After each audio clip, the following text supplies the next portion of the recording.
Seguimos en esta primera edición de Radio Análisis, el último bloque, además, de aquí a las 10 en este jueves 11 de enero de 2024 y damos la bienvenida. Vamos a conversar, como es habitual en parte de los espacios de Radio Análisis, con el equipo de Fundación Sol, hoy con el sociólogo Benjamín Sáez. Bienvenido. Buenos días, Diana, un gusto saludarte. Buenos días. Vamos a concentrarnos en una discusión que, bueno, ha tomado urgencia, ha tomado avances, sobre todo en algunas votaciones en particular que tienen que ver con la reforma de pensiones. Ha estado sesionando la Comisión de Trabajo de la Cámara de Diputados y Diputadas. Si damos una mirada general, modificaciones en torno a rentas vitalicias, al pilar voluntario del sistema, al tope imponible, autopréstamo. Y por ahí queríamos comenzar, ¿no? Dando cuenta de en qué ha estado esta discusión durante estos días. Claro, están los puntos que señala justamente son algunos de los que se han ido incluyendo a medida que ha ido avanzando esta reforma. En términos generales, si lo vemos, seguimos un poco entrampados en este, digamos, uno de los puntos más polémicos, ¿no? De cómo se distribuye este 6% adicional. Lamentablemente, muchos de los puntos que tú señalas, Diana, no tienen un impacto relevante en lo que son los montos de pensión actuales. Recordemos que hoy en día las personas que están jubilando en el sistema de AFP y compañías de seguro están obteniendo montos bajos, no solo en términos absolutos, sino también en relación a los sueldos que tenían durante su vida activa. Si vemos, por ejemplo, lo que ha pasado con las pensiones, las personas que pensionaron en noviembre del año 2023, que recién pasó y cotizaron entre 35 y 40 años, ¿verdad? Estamos viendo que la mitad de estas personas pudieron financiar una pensión que es igual o menor a los 259.970 pesos, es decir, igual o menor a 260.000 pesos para redondear la cifra. Esto no alcanza a ser un 57% de lo que es el salario mínimo. Estamos hablando de personas que cotizaron entre 35 y 40 años en el sistema de AFP. Y ahí tenemos también otro punto de ver esto, que es en relación al salario, ¿verdad? Y vemos que los resultados, hace poco un estudio de la OCDE sobre pensiones a nivel internacional nos mostró resultados que son, digamos, discordantes de esta cifra que entregaba hace poco David Bravo, ¿verdad?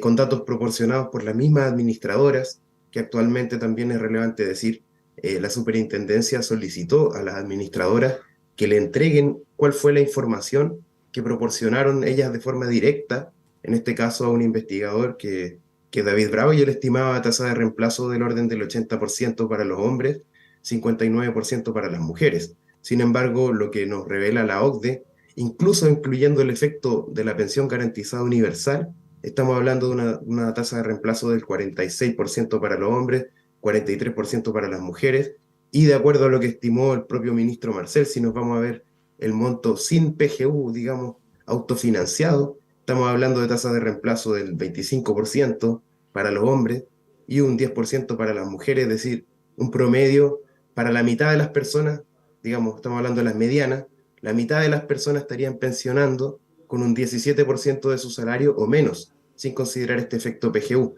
Y solo el efecto PGU eleva este monto, pero es algo que no pasa por lo que se conoce como el sistema contributivo, que es el sistema en el cual todas las personas aportan mes a mes, ¿verdad? Y es justamente lo que se discute con este 6%.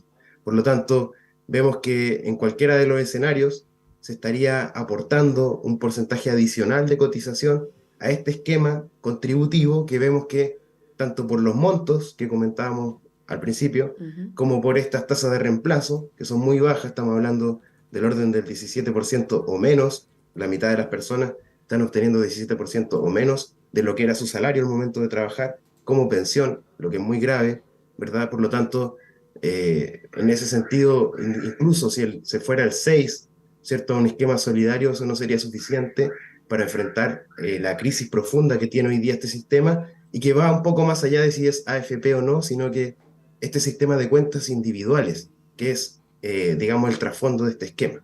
Uh-huh. Quería también comentarte, o si damos una mirada, porque claro, con estos temas que han estado en votación en particular, los citamos, íbamos ahí desglosando algunas materias. Por ejemplo, el ministro de Hacienda, claro, decía que era un buen ejemplo de por qué había que discutir más allá de la cotización adicional, de este 6% que ha sido parte también del debate. Pero lo cierto es que la cotización individual también hay ahí una importancia, una señal que desde el gobierno así se ha transmitido. Seguimos escuchando propuestas de cómo va a ser, cómo podría ser la distribución de esa cotización adicional. Por ahí que podríamos también apuntar, considerando lo que hasta ahora se hablaba nuevamente del 3 a 3. La ministra Jara decía, bueno, el gobierno en algún momento había mencionado del 6% completo a seguro social, pero esto no tiene piso. Claro, bueno, en ese punto hoy día vemos que el escenario más probable o lo que se propone en términos de la ley, ¿no? Es este 2% que iría a la cuenta Mm, individual, pero que no iría en su totalidad, sino que el 70% de ese monto, de ese 2%, iría a la cuenta individual. El resto va a este seguro que es intrageneracional, ¿no? Que es un componente solidario intrageneracional. Y el otro 3% iría a este seguro intergeneracional, ¿no? Que para muchas personas que no lo tienen claro también es un porcentaje que se extingue en el tiempo. Es decir, es una cotización que no va a tener un efecto sostenido, que digamos, con esto no va a crecer un esquema público que digamos que pueda ir teniendo cotizaciones adicionales o que vaya a generar un gran impacto en lo que es el esquema de pensiones. En ese sentido, incluso con el 6% lo que tendría Chile es algo excepcional, que podemos llamar un mini sistema mixto, le hemos llamado en la fundación, porque es un sistema mm, mixto, pero al revés de lo que pasa en la mayoría de los países, donde las cuentas individuales son un complemento y el sistema de esquema solidario contributivo es la base de los ujú, sistemas de pensiones.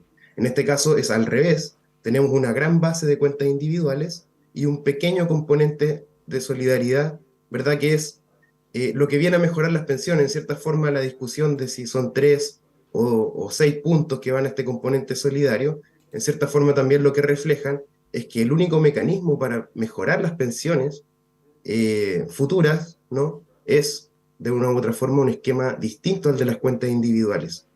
Este 2% adicional que se iría, o el 70% del 2% adicional, ¿verdad? Que algo así, si no me equivoco, es como algo así como un 1,4, me parece, o 1,6 que se está discutiendo, iría, ¿no? A este esquema intrageneracional de solidaridad.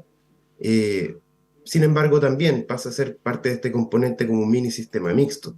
Y incluso si, digamos, este componente que va a las cuentas individuales, ¿no? Directamente, es tan pequeño que no permite contrarrestar lo que ha sido la caída de las rentabilidades, que es lo que para nosotros es el principal problema de fondo del sistema de AFP y de cuentas individuales, es que en su diseño suponía tasas de interés bastante elevadas, que son algo que hoy en día uno no observa en el sistema financiero, más bien al contrario, lo que vemos es que las tasas, de una u otra forma, del sistema financiero que paga por distintos instrumentos, han ido cayendo. Entonces, si en la década de los 80, cuando empezó el sistema de FP, teníamos rentabilidades del orden del 12%, y en los 90 estábamos en el 9,9, en los 2000 5,7, y así hasta llegar a la década del 2010 con un 4,8, y si vamos incluso en los últimos 3 años que podemos observar de la década, esta década de los años 20, ¿no? De este siglo, tenemos una caída de -3 en lo que es la rentabilidad del fondo C, que es lo que podemos comparar hacia el pasado. Por lo tanto, incluso si nosotros llegáramos a un 18% de cotización en la misma FP, solo estaríamos eh, corrigiendo o recuperando lo que ha sido la caída en la rentabilidad de los fondos. Este es un punto muy importante y se señaló en todo este debate que llevamos casi 10 años de debate de sí. puntos, digamos, adicional de cotización, ¿no? Tenía un impacto cercano en un 20% o por ahí de lo que va a ser finalmente la pensión final. Por lo tanto, es relevante considerar este efecto, este impacto, y es algo que incluso, digamos, si fueran los 6 puntos de las cuentas individuales, no sería suficiente para hacer frente a esta caída en la rentabilidad. Entonces, por un lado es importante señalar eso, que este debate de si son 3 puntos o 6 puntos queda un poco reducido, pero en cierta forma sí nos permite observar que es ese componente solidario el que va a permitir en el futuro mejorar las pensiones. Lamentablemente es tan pequeño, ¿no?, que no va a permitir, digamos, una mejora del sistema que se refleje en un resultado de tasa de reemplazo robusta hacia el futuro, sin este gasto social que está creciendo cada vez más, que es la pensión garantizada universal, y que más bien es gasto directo, pero no es, en cierta forma, lo ideal desde el punto de vista de un sistema de pensiones, que es más bien cómo hacer crecer el ahorro y la cotización, que es en el fondo, pero una cotización y un ahorro que vaya a un esquema que te permita pagar buenas pensiones y no que esté entregando los resultados que están entregando las cuentas individuales. Entonces ese es un punto y solo para cerrar la idea Ujú. también quizás otro elemento, por ejemplo, la discusión del autopréstamo para personas que Sí. estén a 5 años o más de jubilar, ¿no?, que puedan sacar un monto de hasta 30 UEFs, que es un monto un tope que hoy en día también está en discusión. Ciertos parlamentarios no están solicitando que se Más, aumente este tope, 5 claro, millones que decían. está cerca de un 1,1 millón de pesos aproximadamente, estos 30 UF. Entonces también, nuevamente, una discusión de algo que puede ser popular para las personas, ¿no? Como quedó esta idea también de los retiros, Sí. pero que lamentablemente no va a tener un impacto en las pensiones. Entonces, esto es algo sintomático de estos 10 años de debate de pensiones en los cuales se pone presión, en cierta forma, para acordar los puntos menos polémicos, entre comillas, y se va dejando de lado la discusión de fondo, y en ese contexto vamos generando un sistema que va aguantando, por así decir, el paso del tiempo, pero de forma cada vez más ineficiente y con cada vez un esfuerzo mayor en términos de gasto del conjunto de la población, que es la población que sostiene este sistema, ya sea por su pago de impuestos, un esquema tributario además que no es muy redistributivo, ¿verdad? Que donde mucho va con el pago del IVA, con el gasto directo de los hogares, y finalmente es lo que se les termina devolviendo de forma muy ineficiente al final en una forma de pensión garantizada universal. Entonces, ese problema hoy día se está volviendo a dar y vuelve a haber presión para acordar puntos que pueden ser más específicos, como este tipo, que generan interés de la población, obviamente, por la necesidad Sí. que se está viviendo, ¿no? De una u otra manera el debate de fondo va quedando sin posibilidad de avanzar. Y eso es uno de los elementos complejos por esta situación de que las cuentas individuales es muy difícil que añadiendo puntos adicionales vayan a tener una mejora en el mediano y en el largo plazo. Benjamín, también quería preguntarte porque, claro, estos elementos se van votando, se dio una suerte de prioridad, además luego de lo que pasó con el plebiscito, con el último resultado en diciembre pasado. Y en algunos de estos temas votados, por ejemplo, ya se habla de una transición de 2 años al nuevo sistema, que es parte de las aprobaciones que entiendo también se dieron en las últimas horas. Pero lo que ha pasado con esta figura y luz verde también del denominado inversionista de pensiones estatal, y que, por ejemplo, desde las AFPs hablan de esto da una suerte de riesgo de estatización. ¿Cómo ves tú declaraciones de este tipo? ¿Aportan, confunden dentro de esta mirada también más de fondo de cómo vamos a proyectar un mejor sistema previsional? Claro, desde ese punto de vista son miradas que tienden a confundir a la población. Bueno, de partida es complejo que personas que, digamos, su negocio está directamente ligado a lo que se está regulando, ¿verdad? Opinen en términos de un debate democrático, debido a que los intereses son inmediatos, son directos, ¿no? De quien está en ese caso participando con una opinión, debido a que la administración de los fondos genera una ganancia, ¿no?, para las administradoras. Ahora, es relevante también acá considerar cómo funciona el régimen de inversión de las AFP. Debido también a la legislación actual, no es que cada AFP lleve adelante una inversión que sea significativamente distinta al resto de las administradoras. Cada multifondo, ¿verdad? En cierta manera digamos, se invierte de forma bastante similar al otro multifondo, digamos. Tienden a tenerse resultados similares. Y esto se debe a que si una FP no tiene un resultado muy distinto a las otras, no tiene que responder por esas pérdidas. Y por lo tanto, lo que vemos es que se tiende a generar un esquema de inversión como en grupo, por así decir, bastante similar, en el cual ninguna AFP quiere arriesgarse demasiado para tener resultados que se alejen de eso y tenga que, de verdad, responder en ese sentido. Por lo tanto, eh, hay ahí como un efecto común, pero también por otro lado, esta posibilidad de inversión por parte de otro tipo de administradoras, es importante señalar que no escaparían a los mismos Mm. administradores o intermediarios que hoy en día forman parte del sistema financiero y que de una u otra manera participan de lo que es la inversión de los fondos de pensiones. En ese sentido, hay como un cambio de figura en cierta forma, pero La misma regla. eh, claro, la misma regla y probablemente los mismos intermediarios, los mismos, las mismas personas que se encargan de las transacciones bursátiles. Acá hay un elemento que no se conoce mucho, pero gran parte de las inversiones que realizan las AFP se hace a través de un depósito central de valores, que es digamos, una empresa, ¿no?, que está controlada por 5 AFP que participan de su propiedad. Habitat, Provida, AFP Capital, Cuprum y Plan Vital son parte de los dueños, ¿no?, de este depósito central de valores, que es justamente el que se encarga de procesar y registrar electrónicamente todas las operaciones financieras que se realizan con los fondos. Entonces también acá hay otras aristas del negocio de estas administradoras, que son además grandes compañías internacionales de aseguradoras, ¿no?, de los seguros. Estamos hablando de empresas como MetLife, ¿no?, Principal, Prudential a nivel internacional, empresas norteamericanas muy relevantes, también una empresa como Generali italiana, ¿no?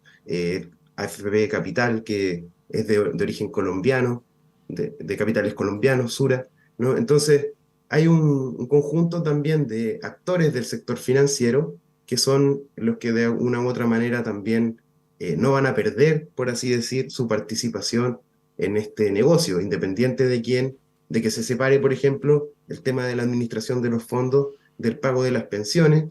Más bien, incluso en ese sentido, para algunas empresas eso puede ser algo beneficioso, incluso desde el punto de vista de su gasto operacional y de cómo terminan también ahí obteniendo ganancias. Entonces, hay probablemente una reconfiguración del negocio financiero de lo que es la administración de los fondos, pero mientras existan cuentas individuales, el negocio de la inversión de estos activos va a seguir siendo muy lucrativo y más bien acá la pregunta es con qué figura y de qué manera van a ingresar probablemente los mismos actores a este negocio. Entonces eso quizás la letra chica de cómo se termina comportando aquello y la reconfiguración que va a haber también en las empresas va a ser importante para saber finalmente si aquí hay un cambio de quienes han estado operando y quienes han estado a cargo de las inversiones, o más bien va a ser un cambio de figura y van a ser las mismas administradoras, que era algo que también, con la misma propuesta del gobierno del presidente Piñera anterior, también existía estas nuevas figuras de inversoras que apuntaba justamente a sacar del centro este nombre de las AFP, Ujú. pero continuar con esta lógica de cuentas individuales, que es lo que finalmente explica las bajas tasas de reemplazo y por otro lado todo este entramado financiero que se va generando. Fundación Sol, hemos conversado hoy día con uno de sus integrantes, sociólogo Benjamín Sáez, como es habitual también en parte de estas miradas más en profundo de distintos temas que están en la contingencia. Hoy hemos mirado, actualizado qué es lo que está pasando con la reforma previsional. Claro, instancias que se han estado votando en la Comisión de Trabajo de la Cámara. Vamos a ir actualizando cómo va su avance y en paralelo reuniones que hemos observado de distintos sectores políticos, con el liderazgo ahí de la ministra Jara, el ministro Marcel, tanto en esta instancia como se le ha llamado políticas con parlamentarios, pero también en representación de técnicos.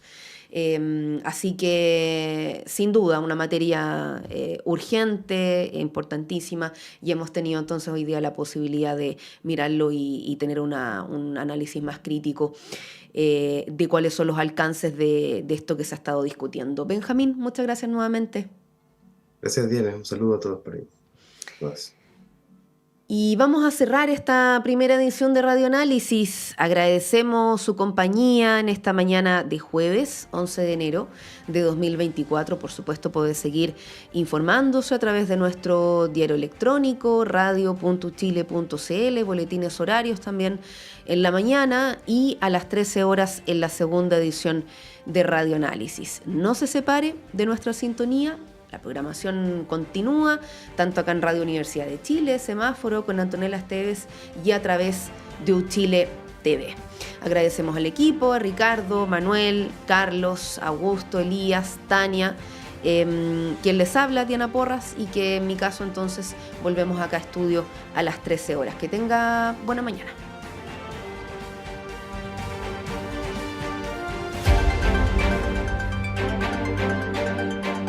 El Departamento de Prensa de Radio Universidad de Chile presentó primera edición de Radio Análisis. Lo más relevante de cada jornada informativa, con noticias, comentarios, análisis